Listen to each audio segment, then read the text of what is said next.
Bom dia, irmãos, a graça e a paz do Senhor Jesus. Estamos aqui para mais um EBD, mais um domingo, para a gente poder louvar o Senhor e poder aprender um pouquinho mais da palavra dEle, amém? Louve o Senhor conosco nesta manhã, adore o Senhor aí da tua casa, aleluia.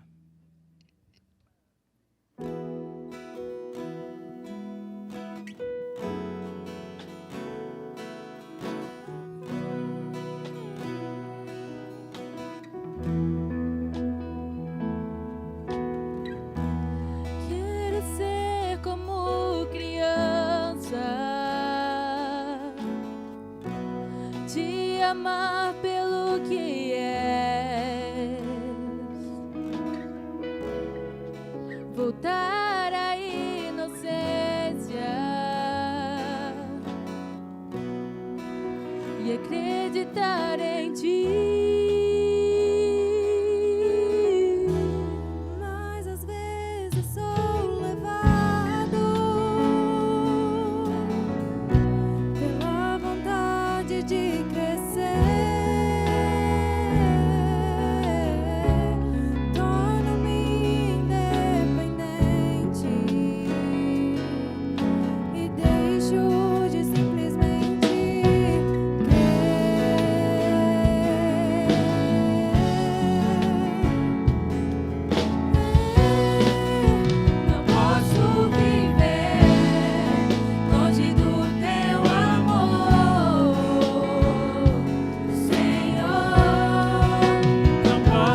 dia, meus irmãos e irmãs, graça e paz da parte do nosso Senhor e Salvador Cristo Jesus. É uma alegria muito grande estarmos aqui em mais um domingo, cedo, logo, aprendendo juntos a palavra do nosso Deus nessa escola bíblica dominical.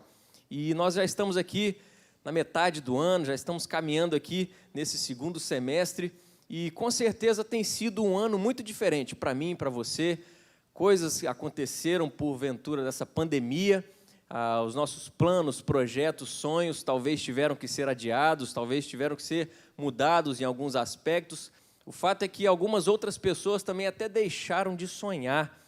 Mas o que eu quero dizer para você, que teve que mudar os seus planos, que teve que adiá-los, ou você até mesmo deixou de fazer alguns planos ou deixou de sonhar, eu quero dizer para você o seguinte: não desista. Não desista dos seus planos, dos seus sonhos, dos seus projetos, porque existe um ditado popular que faz muito sentido para nós que somos cristãos. O ditado é o seguinte: enquanto há vida, há esperança. Com certeza você já ouviu esse ditado, com certeza você já falou sobre esse ditado, e para nós cristãos esse ditado faz muito mais sentido. Enquanto há vida, há esperança, porque nós sabemos que a partir de uma ótica bíblica, a verdadeira vida nós temos em Cristo Jesus. Nele nós temos a verdadeira vida e nele nós temos a esperança, nele nós temos uma viva esperança. O fato é que o mundo sem Jesus, um mundo sem Deus, acredita que o estar vivo é simplesmente acordar cedo, estar respirando, conversar com pessoas, andar para lá e para cá. O mundo acredita que isso é estar vivo. Mas a Bíblia nos informa que o mundo sem Deus está totalmente distante dele, está morto nos seus delitos e pecados. A palavra de Deus nos diz isso. Mas apenas com Cristo Jesus, e eu quero chamar a sua atenção para essa realidade, que você sabe, mas é bom estarmos sempre ligados nessa verdade, de que apenas com Cristo Jesus, tendo Ele como nosso Senhor e Salvador das nossas vidas, é que nós temos de fato a verdadeira vida, é que nós temos de fato esperança. A partir do momento em que nós somos alcançados pela graça do nosso Deus, não há mais o que temer. Por isso nós não precisamos e não podemos desistir, porque há esperança. É claro que os nossos planos, os nossos projetos, os nossos sonhos, eles devem estar sempre sendo colocados diante do Senhor Deus. Isso tem que acontecer nas nossas vidas, porque o pecado em nós sempre vai nos instigar a traçar, a fazer planos, sim, mas sempre longe dos propósitos do Senhor. Fazer planos, sonhar de uma maneira em que sempre o nosso nome seja colocado em destaque, em evidência, com que a glória seja dada a nós e nunca ao nosso Deus. O pecado faz isso com as nossas vidas. Nós somos tentados em todo momento a viver para a nossa própria glória. E eu quero chamar a sua atenção a um texto da palavra de Deus, que está no livro de Atos, capítulo 9, versículo 15, que nos diz assim: mas o Senhor lhe disse: vai, porque este é para mim um instrumento escolhido para levar o meu nome perante os gentios e reis, bem como perante os filhos de Israel. E esse texto aqui traz para a gente aqui as palavras do próprio Senhor Deus, uma visão que Ananias, um profeta na cidade de Damasco, teve. O Senhor Deus aparece ali nessa visão para Ananias e diz para ele acolher Saulo, mais conhecido depois também como apóstolo Paulo, exatamente porque o testemunho que o próprio Senhor dá aqui, a partir daquilo que Paulo iria ser, era alguém que carregaria, que levaria o nome do Senhor Jesus. E de fato isso aconteceu na vida de Saulo. Quando Saulo, depois Paulo, foi alcançado pela graça de Jesus, os seus planos mudaram. Perceba que não é uma situação muito diferente da que temos vivido hoje, de planos, de sonhos que tiveram que ser mudados. Paulo também mudou seus projetos. Antes, ele era perseguidor da igreja de Cristo Jesus. E agora ele passou a carregar, a levar o nome do seu mestre, o nome de Cristo Jesus. Ele não deixou de ter planos agora, mas ele submeteu os seus planos, os seus sonhos, debaixo do senhorio de Cristo Jesus. Ele levou isso adiante e ele de fato levou o nome de Jesus para gentios, para reis, para o povo de Israel. E a mesma coisa nós precisamos fazer no nosso dia a dia também, meus queridos. Precisamos planejar, precisamos fazer os nossos projetos, precisamos sonhar, não podemos desistir, porque assim como Paulo teve esse encontro ali irresistível de uma graça que foi apresentada a ele, a graça de Cristo Jesus, nós também um dia tivemos esse encontro com Cristo. E eu quero te perguntar nessa manhã, O que Jesus representa para você? O que Jesus representa na sua vida? Porque para muitos que se dizem cristãos, Jesus simplesmente representa aquele que pode dar bênçãos materiais, saúde, prosperidade. Afinal de contas, a Bíblia fala, né? Pedi, dar-se-vos-á, buscar e achareis, bater e abrir-se-vos-á. E como é ruim a gente ler textos bíblicos totalmente fora de contextos. E a gente precisa se atentar para uma realidade que é claro que Deus nos abençoa. Ele nos abençoa, Ele é o nosso Pai amoroso, Deus é bom. Mas precisamos enxergá-lo muito mais do que um Deus que simplesmente nos abençoa materialmente, ou com saúde, ou com prosperidade. Mas, em primeiro lugar, Ele nos abençoou com a sua graça, com o seu perdão. E isso foi manifestado através da pessoa de Cristo Jesus, e nós podemos experimentar isso todos os dias. E quando nós experimentamos o amor, o perdão, a restauração que em Jesus nós tivemos agora da comunhão com Deus, o Pai, a nossa vida fica diferente. Nós planejamos, nós fazemos nossos projetos, nós sonhamos, mas tudo isso debaixo da graça do Senhor. Colocamos tudo isso debaixo do senhorio de Cristo Jesus. Por isso a palavra nessa manhã para você, meu irmão e minha irmã, não desista. Não desista dos seus sonhos, dos seus planos, dos seus projetos. Coloque-os debaixo do senhorio de Cristo Jesus. E viva uma vida, não para que o seu nome seja exaltado, para que você seja reconhecido, mas para que o nome do Senhor Jesus apareça através da sua vida. Porque esse é um grande privilégio. Assim como o apóstolo Paulo teve de carregar o nome de Cristo Jesus, todos nós temos essa oportunidade. Todos nós temos esse privilégio agora também, e tendo esse entendimento de que Jesus Cristo está em nós, que carregamos o nome dEle, a pessoa dEle, através das nossas palavras, das nossas atitudes, da nossa vida, entendemos que a vida dEle está em nós. Entendemos que agora temos verdadeira vida e assim temos esperança. Em Jesus a vida. Em Jesus, há esperança. Por isso, vamos proclamar o nome do nosso Senhor e Salvador Cristo Jesus. Tudo isso para a honra e glória do nosso Deus e Pai. Amém? Vamos orar? Pai querido, muito obrigado por mais essa manhã de domingo que o Senhor nos dá, debaixo da Tua graça. Obrigado por mais um respirar que temos aqui. Podemos acordar, Deus, depois de uma noite de sono debaixo dos Teus cuidados. Obrigado, Deus, por mais esse dia, que possamos vivê-lo ainda carentes da Tua graça, viver esse dia em humildade diante do Senhor, proclamando o nome do Senhor aonde nós estivermos, seja em casa, entre os familiares, Deus, ao ligar para alguém, ao conversar com alguém, nos abençoe nisso, para que a nossa identidade no Senhor seja cada dia mais vista e revelada a outras pessoas. Tanto são as pessoas que ainda precisam ouvir do Senhor, e nós te pedimos nessa manhã, nos abençoe nisso, Pai. Que as aulas que teremos aqui possam ser de fato abençoadoras, que possam ser motivadoras a cada um de nós a vivermos o Teu Evangelho dia após dia. Essa é a oração que te fazemos em nome de Jesus. Amém. Amém, meus queridos. E as nossas classes estão funcionando normalmente, você pode acompanhar aí na descrição de baixo aqui do vídeo, no YouTube ou no Facebook, onde está sendo transmitido aí para você. Cada uma das classes está funcionando normalmente. Então, você que é participante assíduo, continue, seja abençoado pelo nosso Deus e também abençoe vidas através da palavra de Deus. Um grande abraço.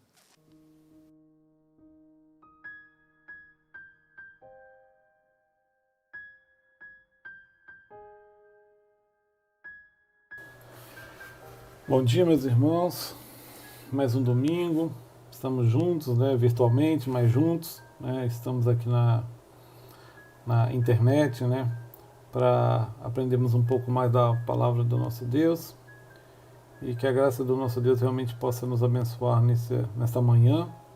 Hoje estamos dando continuidade ao estudo que vemos fazendo, né, neste livro aqui, né.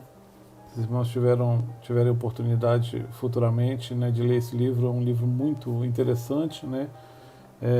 A gente não tem como passar exatamente todo o livro, a gente procura pegar as partes principais, mas que os irmãos tiverem oportunidade, leiam um livro que realmente nos traz muita esperança, fortalece a nossa fé. É a série Heróis da Fé, né? Nós estamos estudando o livro A Vida de Elias, um homem de heroísmo e de humildade. Na verdade, hoje é a nossa última lição, a lição de número 10, né, e vamos estar encerrando essa série, né, vamos estar encerrando a nossa série, vamos dizer assim, né, como nós falamos no início, quando a gente começou a começou a estudar esse livro, né, nós falamos que esse estudo seria como se fosse uma série de televisão. Quem gosta de série, quem gosta de filme, né, era importante que não perdesse os capítulos, né, porque às vezes a gente fica sem muito entender o que está acontecendo no momento seguinte, né, e apesar que agora com esse recurso da lição gravada, né, se algum irmão não teve oportunidade de ouvir a respeito das lições anteriores, nós viemos estudando partes da vida de Elias, né, os irmãos têm a oportunidade de ir lá no YouTube e voltar a ver. Então hoje nós vamos falar sobre os últimos momentos de Elias aqui na Terra, né? E só que antes da gente efetivamente partir para a nossa lição, vamos orar ao nosso Deus, vamos pedir ao nosso Deus que realmente nos abençoe nessa manhã, que Ele possa abrir o nosso coração, abrir a nossa mente, né? Para que possamos realmente ouvir o que Ele quer nos dizer, que Ele possa me usar como um instrumento e um canal simplesmente para trazer a mensagem que Ele quer trazer nessa manhã ao nosso coração. Senhor nosso Deus, nosso Pai, nós louvamos o Senhor, ó Deus, porque Tu és um Deus de misericórdia, um Deus bondoso, um Deus que tem zelado por nós, ó Pai. Te louvamos pelo Teu cuidado nestes momentos difíceis que temos passado no nosso mundo, ó Deus, com essa a pandemia do coronavírus. Te louvamos porque temos sentido o Teu amor, temos sentido o Teu cuidado, ó Pai. Te pedimos, ó Pai, nesta manhã que o Senhor nos abençoe. O Senhor abençoe cada irmão que está aqui nesta manhã, ó Deus, na sua casa, ó Deus, separando este tempo, ó Deus, para estar aprendendo um pouco mais da Tua palavra, que o Senhor possa visitá-los, ó Deus, trazendo a eles, ó Deus, paz no coração, trazendo a eles, ó Deus, conforto, ó Deus, e fazendo a eles, ó Deus, aquilo que o Senhor deseja, porque Tu tens o melhor para as nossas vidas, ó Deus. Nos abençoa nessa manhã, abençoa todos aqueles nossos irmãos que têm passado por dificuldade, por alguma enfermidade, que Tua mão poderosa, ó Deus, possa estar sendo derramado sobre a vida dos nossos irmãos, ó Deus. Nos fortaleça a cada dia e abençoa, Senhor, a nossa escola dominical, abençoa todas as outras salas nas suas lições, que nós possamos realmente, ó Deus, estar firmes, ó Deus, no Senhor, ó Pai. Que este momento, ó Deus, de separação física não seja um momento de separação espiritual e sentimental do Senhor, ó Deus, mas que o Senhor possa nos unir e nos fortalecer a cada dia, que possamos, ó Deus, sair cada dia melhor, ó Deus, buscando, ó Deus, viver conforme a Tua vontade. Nós te oramos em nome de Jesus. Amém, Senhor. Bom, meus irmãos, antes de falarmos sobre a vida de Elias, né, o autor ele faz um comentário a respeito de sua própria vida pessoal, né, ilustrando inicialmente, né, o capítulo 10, em que ele fala a respeito da história dele em relação ao seu relacionamento com seu avô, né. Ele tinha um relacionamento muito forte com esse avô dele, né, era uma pessoa que ele admirava, era uma pessoa que ele se espelhava, né, falava que quando fosse mais velho gostaria de ser como um avô, né. E ele conta de um dos momentos dessa convivência entre os dois, né, tal empatia que os dois tinham, que ele até faz um comentário que ainda hoje, né, depois de tanto tempo que o avô dele se foi, porque ele já é um senhor, né, se ele fechar os olhos ele ainda consegue quase que sentir, né, o avô, tanta proximidade, tanta empatia que ambos tinham, né. Então ele conta um pedaço da história da vida dele quando ele ia pescar com o avô. Ele adorava pescar. O avô dele, né, ele tinha uma cabana, né, próximo de um lago, e normalmente eles saíam para pescar e ficavam horas e horas ali batendo papo, conversando, né, sobre a vida, conversando sobre a família. E um desses dias em que eles estavam lá, ele fala, filosofando sobre a vida, né? A gente às vezes faz isso, né? O avô dele pegou e do nada falou que queria morrer. E ele se assustou com aquilo, né? Porque imagina, ele era uma criança ainda, né? Um adolescente.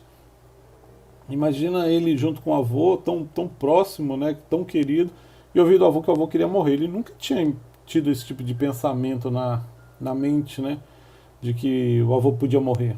E se assustou com aquilo, e o avô dele, rindo, né, respondeu para ele, porque ele questionou, né, o que o avô estava querendo dizer. Aí o avô dele, rindo, explicou que ele queria era chamado serviço completo, né. Por que esse serviço completo? Porque o avô dele queria passar pela morte e ter a experiência que Jesus teve de ressuscitar, né. Ele diz que o avô dele fala assim, que ele queria todos os opcionais da vida, né. Ele nasceu, ele viveu, ele teve a família, né, e ele queria morrer porque ele queria passar pela experiência de ressuscitar como Jesus ressuscitou, né? E ele usa essa história, na verdade, para ilustrar um pouco o início, porque normalmente nós, né, todos nós, imaginamos que um dia vamos morrer, né? É o que vai acontecer com cada um de nós, né? E só que os planos de Deus na vida de Elias não contemplavam que Elias ia passar pela morte, né? E é isso que a gente vai estar estudando hoje, né? Os últimos dias de Elias, e que Elias não passou pela morte, né? Elias, ele não morreu, né? Só que antes da gente chegar a esse ponto de que Elias não morreu, vamos relembrar um pouquinho, né, da jornada de Elias, né? E que jornada que Elias teve, né? Os irmãos que vieram acompanhando as lições, né, devem ter visto como que Deus agiu na vida de Elias, né? Elias, ele saiu de uma cidade pequena, inexistente no mapa, né? Na primeira aula, acho que foi o Sidney que deu essa aula, e aí ele comenta que ele era de uma cidade de Tisbé, uma cidade que você procurava no mapa não conseguia nem achar. Ele foi levado a profetizar uma grande seca perante o rei Acabe, né? Ele foi usado para lembrar o povo que Deus era o Senhor. Depois que ele profetizou sobre a seca em Israel, né, a grande seca em Israel, ele foi levado para o Oriente, junto ao ribeiro de Querite, onde lá ele aprendeu a ser 100% dependente de Deus, né? Essa lição foi a lição que eu passei com os irmãos, e é chamado Querite o lugar do treinamento, né? Onde Deus treinou e preparou Elias. Depois disso, Elias é levado por Deus para Sarepta, né? Onde ele foi ficar sendo sustentado por uma viúva pobre, né? E Deus usou de misericórdia, e durante todo o período da seca nunca faltou farinha e azeite nessa casa. O filho dessa viúva, ele chegou a morrer. Elias orou a Deus, né, e pediu a Deus que trouxesse o filho dessa viúva à vida, né, e Elias fez uma oração de um milagre inédito na época, né, e Deus trouxe a vida ao filho da viúva. E aí Elias foi reconhecido como um homem de Deus. A viúva disse que agora reconhecia ele como um homem de Deus. Depois disso, Elias derrotou os profetas de Baal lá no Monte Carmelo, né, uma grande derrota para os profetas de Baal, né, e ali o povo realmente reconheceu que Deus era o Senhor, né. Depois disso, Elias orou, né, fazia 3 anos que não chovia, Elias orou e voltou a chover em Israel. E depois de todas essas grandes coisas, ainda Elias teve um momento de frustração na sua vida, né? Após essa grande vitória, após voltar a chover, né? E aí o Acabe conta para Jezabel, Jezabel diz que vai matar Elias, Elias foge, né? Sente vontade de morrer, quer dizer, passou por um grande desânimo, mas ali ele foi orientado a ir para o Monte Horebe, né? Ele foi alimentado por anjos, e foi para o Monte Horebe. Lá Deus deu novas instruções, lá Deus falou que ele deveria ungir Eliseu como seu sucessor. Elias voltou a encontrar com Acabe e Jezabel, depois que eles tomaram a vinha de Nabote, né? E aí ele confronta porque eles não respeitaram o direito de herança que existia. Quem deu essa lição foi o Fausto.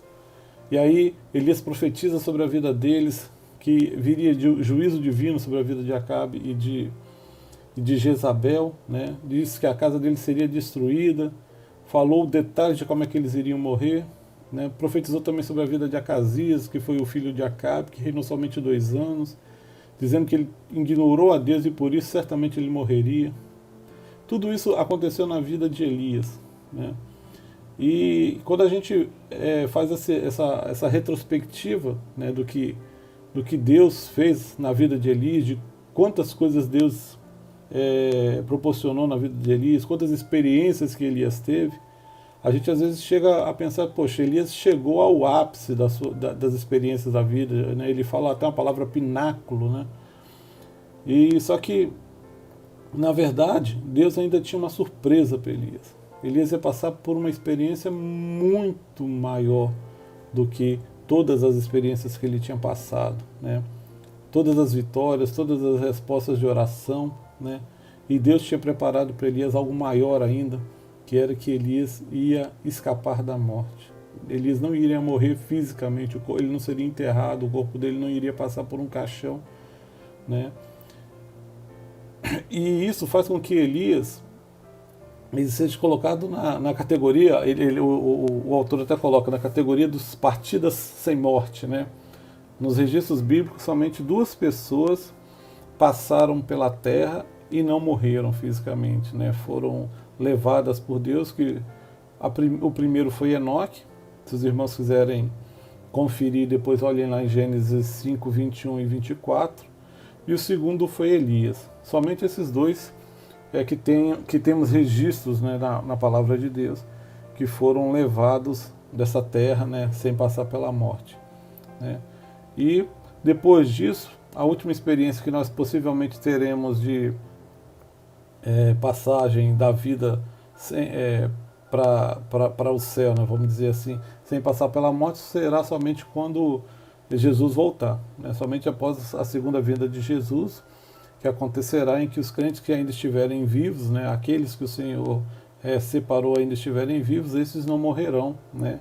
E isso Paulo escreve lá em 1 Coríntios 15, de 51 a 54, né? Paulo fala claramente a respeito de como é que será, o que acontecerá com aquelas pessoas, né, separadas por Deus que ainda estiverem vivos quando Jesus voltar. Então, se os irmãos quiserem acompanhar aí, está em 1 Coríntios 15, de 51 a 54, que diz o seguinte: Eis que vos digo um mistério, nem todos dormiremos, mas transformados seremos todos no momento, no abrir e fechar de olhos, ao ressoar da última trombeta, a trombeta soará, os mortos ressuscitarão incorruptíveis, e nós que estamos vivos, né, seremos transformados, porque é necessário que este corpo corruptível se revista da incorruptibilidade, e o corpo mortal se revista da imortalidade. E quando este corpo corruptível se vestir de incorruptibilidade, e o corpo que é mortal se revestir de imortalidade, então se cumprirá a palavra que está escrita: tragada foi a morte pela vitória. Então Paulo deixa claro aqui, né, que a trombeta soará, os mortos ressuscitarão, né, e os nossos corpos, né, daqueles que estiverem vivos, serão transformados, né? Então, quer dizer, a experiência que Elias teve foi uma experiência única, né? Ele e Enoque, e possivelmente aqueles que ainda estiverem vivos quando da vinda de Jesus, né? Agora, o mais notável, né, irmãos, da história da vida de Elias, né, é que Elias sabia que o Senhor o levaria, né? Elias ele sabia que estava chegando um momento, né, em que o Senhor estaria o levando. E aí a gente aprende algumas lições, né, alguns comportamentos que a gente deve ter, né, na esperança, enquanto esperamos a volta de Cristo, né? E aí eu vou ler o texto de 2 Reis, de 2, 1 a 11, para ser como base do nosso estudo, né, da nossa análise, né, do comportamento de Elias nesse momento em que ele já sabe que o Senhor o vai levar. E aí os irmãos acompanhem juntos. 2 Reis 2, de 1 a 11. Quando estava o Senhor para tornar Elias ao céu por um redemoinho, Elias partiu de Gilgal em companhia de Eliseu. Disse Elias a Eliseu: Fica-te aqui, porque o Senhor me enviou a Betel. Respondeu Eliseu: Tão certo como vive o Senhor e vive a tua alma, não te deixarei. E assim desceram a Betel. Então os discípulos dos profetas que estavam em Betel saíram ao encontro de Eliseu e lhe disseram: Sabes que o Senhor hoje tomará o teu senhor, e elevando-o sobre a tua cabeça? Respondeu ele: Também eu o sei, calai-vos. Disse Elias a Eliseu: Fica-te aqui, porque o Senhor me enviou a Jericó. Porém ele disse: Tão certo como vive o Senhor e vive a tua alma, não te deixarei.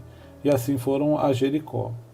Então os discípulos dos profetas que estavam em Jericó se chegaram a Eliseu e lhe disseram: Sabes que o Senhor hoje tomará o teu senhor, elevando sobre a tua cabeça? Respondeu ele: também o sei, calai-vos. Disse-lhe, pois, Elias: fique-te aqui, porque o Senhor me enviou ao Jordão. Mas ele disse: tão certo como vive o Senhor e vive a tua alma, não te deixarei. E assim ambos foram juntos. Foram 50 homens dos discípulos dos profetas e pararam certa distância deles. Eles ambos pararam junto ao Jordão. Então Elias tomou seu manto, enrolou-o e feriu as águas, as quais se dividiram para os dois lados, e passaram ambos em seco. Havendo eles passado, Elias disse a Eliseu: pede-me o que queres que eu te faça, antes que seja tomado de ti. Porção dobrada do teu espírito, porção dobrada do teu espírito. Não, disse-lhe Eliseu, desculpe, irmãos. Disse-lhe Eliseu: peço-te que me toque, por herança, porção dobrada do teu espírito. Tornou-lhe Elias: dura coisa pediste, todavia, se me vires, quando for tomado de ti, assim te fará. Porém, se não me vires, não se fará. Indo eles andando e falando, eis que um carro de fogo, com cavalos de fogo, os separou um do outro, e Elias subiu ao céu num redemoinho. Bom, irmãos, esse texto é o texto que narra os últimos momentos da vida de Elias aqui na Terra, né? E aí um questionamento às vezes que vem na nossa cabeça é que se Elias sabia que o Senhor levaria, por que Elias percorreu esses lugares, né? E aí o autor traz algumas conjecturas, né, que são bem interessantes da gente analisar, né? Alguns historiadores dizem que Gigal, Betel e Jericó é onde estavam as escolas dos profetas, né, os antigos seminários, vamos dizer assim, né, provavelmente que foram fundados por Samuel. E o autor do livro ele especula que essa jornada seria uma forma de que Elias iria ver pela última vez os profetas, né, aqueles que estavam sendo preparados para serem vozes do Senhor aqui na terra, e poderia usar esse momento para que desse uma palavra de encorajamento, né?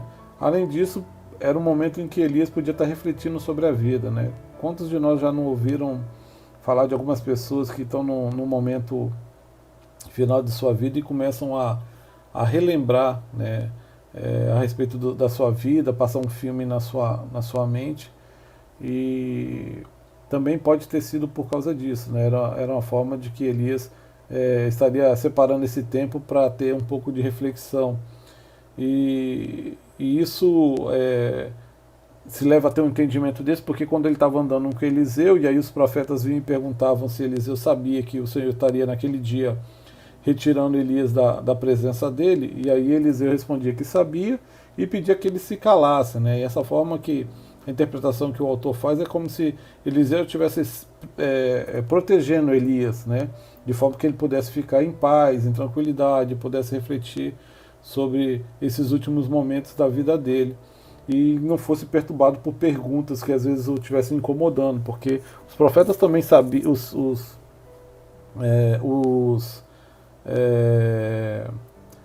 profetas lá, né, os estudantes, né, vamos dizer assim, eles também sabiam que Elias estava para ser tomado da presença da terra, né? E aí poderiam começar a perguntar: o que você está sentindo, como é que você está? Então o autor leva por esse caminho de que também seria um momento em que ele estaria usando para reflexão.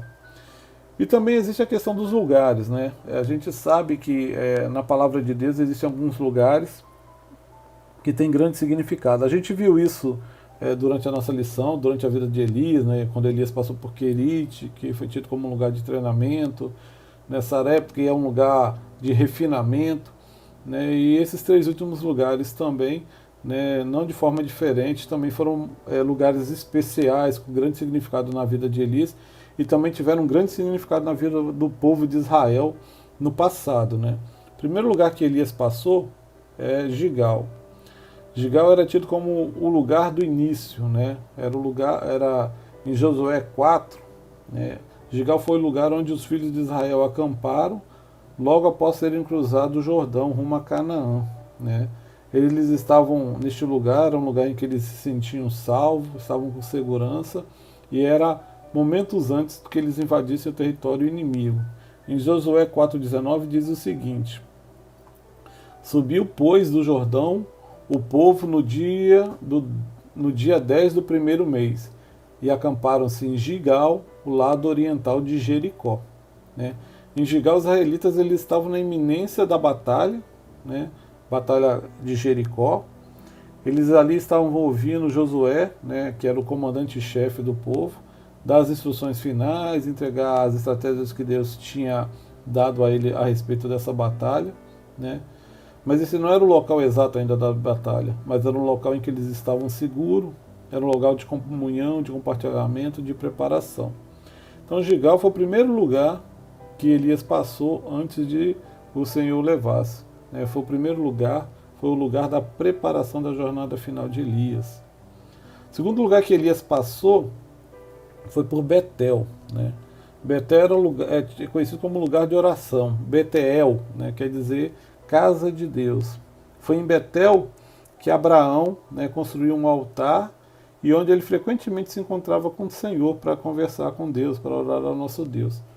Em Gênesis 12:8 diz o seguinte: passando dali para o monte oriente de Betel, armou a sua tenda, ficando Betel ao ocidente e Ai ao oriente. Ali edificou um altar ao Senhor e invocou o nome do Senhor.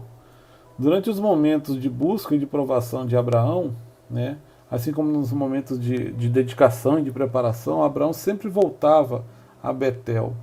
E Betel tinha sido o primeiro lugar em que Abraão adorara e tivera comunhão com Deus. Né?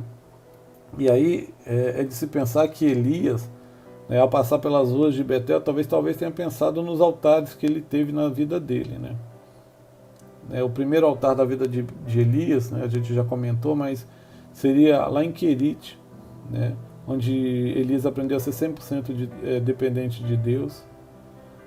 Um outro altar que Elias pode ter relembrado durante esse processo seu de caminhada, de reflexão, foi o altar em Sarepta, né? Onde diariamente ele colocava as necessidades que ele tinha, né, diante de Deus, junto de uma viúva pobre e de seu filho, onde a fé de Elias amadureceu, né, de tal forma que ele pôde orar, né, com tanta confiança em Deus que trouxe de volta a vida do filho da viúva. Né? Então Elias, ao passar por Betel, ele pode também ter relembrado, né, os altares que ele teve na vida dele. E o terceiro lugar que Elias passou era Jericó, foi Jericó. Jericó era o lugar da batalha. Né? Jericó foi para os israelitas, o autor faz até uma comparação, significou para o povo de Israel o que o dia D significou para os aliados durante a Segunda Guerra Mundial. Né? Ele até coloca que foi a Normandia do povo de Deus. Né? Quem conhece um pouquinho da história da Segunda Guerra, né? A Segunda Guerra foi praticamente a vitória da Segunda Guerra e a derrota dos alemães se deu como certa após os aliados tomarem, né, a Normandia e foi chamado o dia D. E a Batalha de Jericó, né, foi tido como o dia D para o povo de Israel. Né. Jericó era uma cidade de grandes e vivas lembranças e com certeza trouxe à mente de Elias lembranças das batalhas que ele teve na própria vida dele. Né.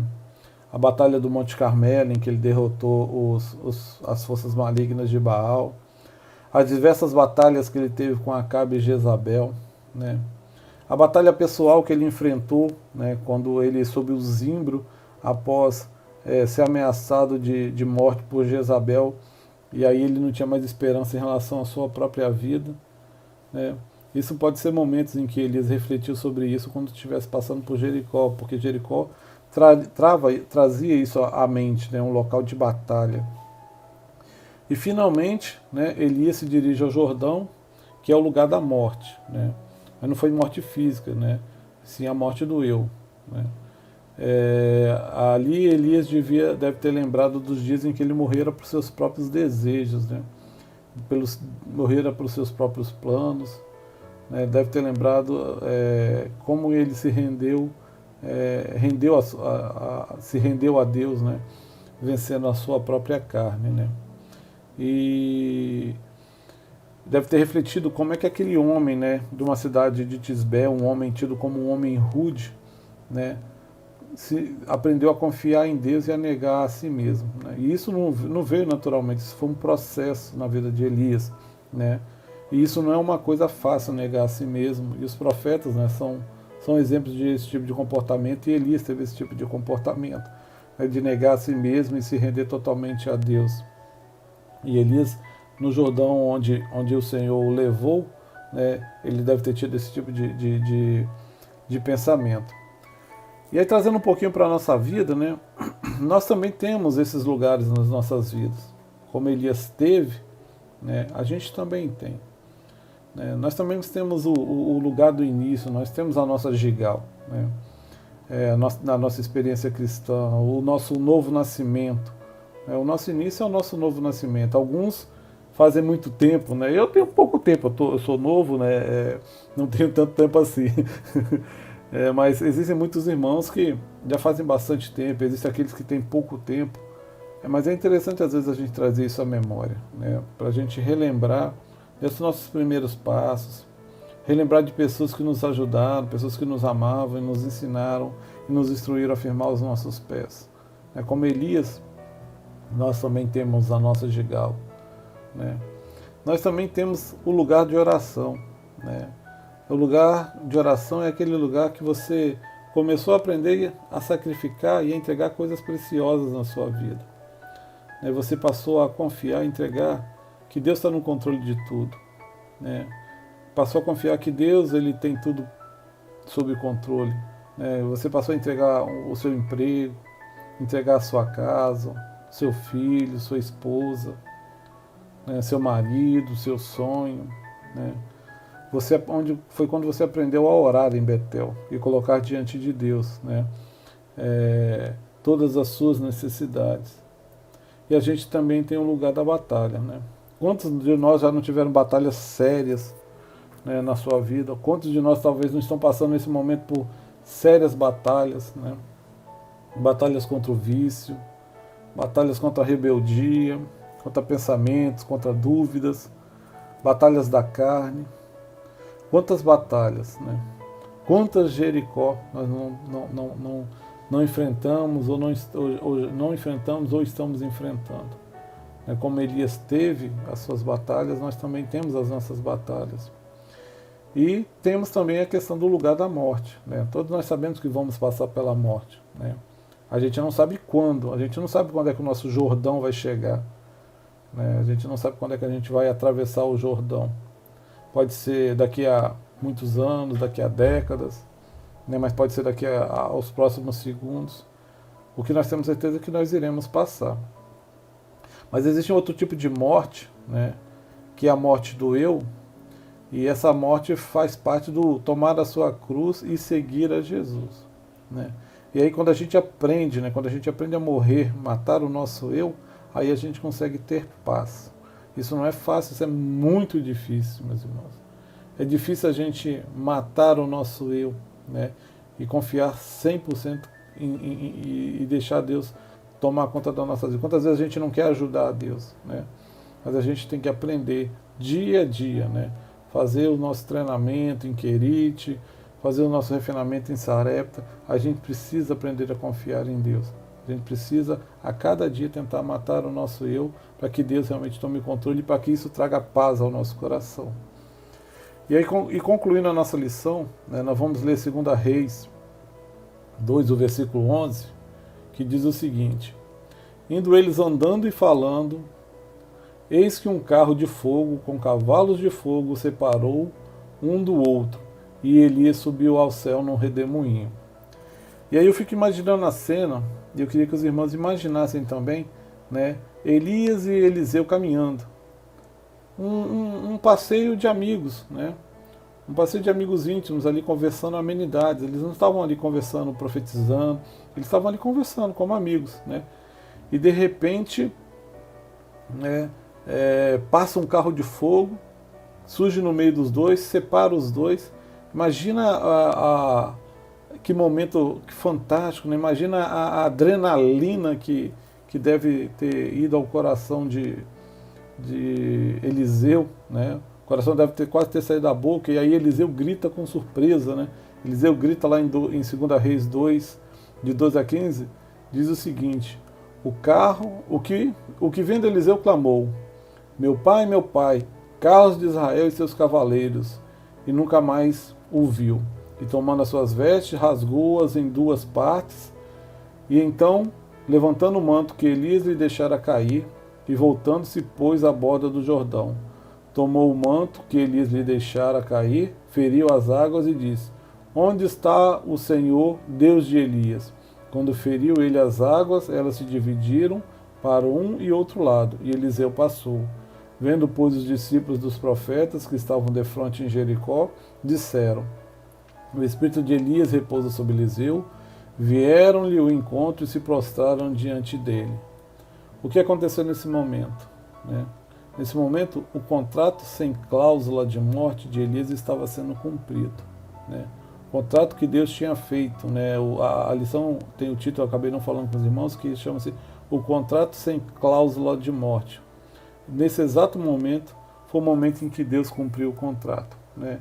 E aí Elias, o profeta de poder, ele se foi, né, levado por um redemoinho aos céus, e agora permanece Eliseu, o chamado profeta de duplo poder, porque ele pediu a Elias que ele tivesse uma porção dobrada do poder que Elias tinha.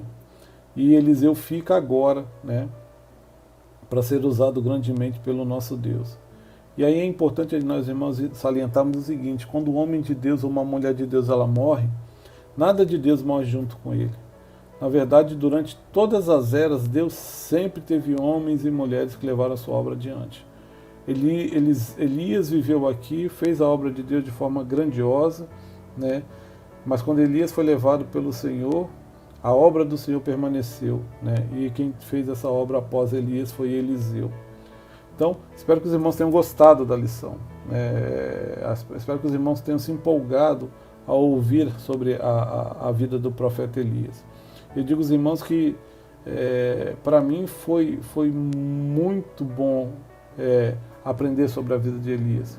E ver como é que Deus usa, né, homens que estão dispostos realmente a se dedicar e a entregar a sua vida a Ele. Homens como nós, né? Nós já vimos nas lições anteriores que Elias era um homem como nós, mas um homem que se rendeu ao Senhor e aprendeu a confiar no Senhor. Então, espero que os irmãos tenham gostado da lição, né? Que possam realmente estar refletindo a cada dia, né? Que a gente possa estar entendendo a cada momento que Deus está no controle de tudo. E que o Senhor nos abençoe neste domingo, que os irmãos tenham um bom domingo, que possam estar realizando os seus sonhos, né? E que Deus possa estar nos tentando a cada dia. Que Deus nos abençoe e nos guarde neste dia. Um abraço a todos, saudade, né? E um beijo no coração de todos. Amém.